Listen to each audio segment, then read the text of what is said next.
Let's decode AFib management. There are four cornerstones of atrial fibrillation management. The first one is your rate and rhythm control. Second one is your anticoagulation.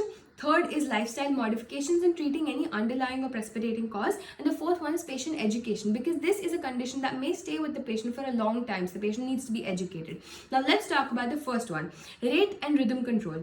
Rate control is usually the preferred first line. So when a patient comes to us with stable atrial fibrillation, we want to start with a rate control using the first line beta blockers, the second line non-DHP CCBs, that is your diltiazem and verapamil, and by using digoxin if the patient has heart failure or an associated condition.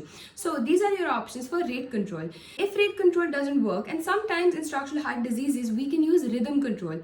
In rhythm control, we have a few agents that we can use like amiodarone, sotalol, flecainide, all of these. Amiodarone, however, is used usually because it's a pretty versatile drug. The only drawback is that you need to monitor the patient for all of the side effects of amiodarone, and amiodarone is not a drug you want to give the patient for a long time. Okay, so that is about the rhythm control options that we have.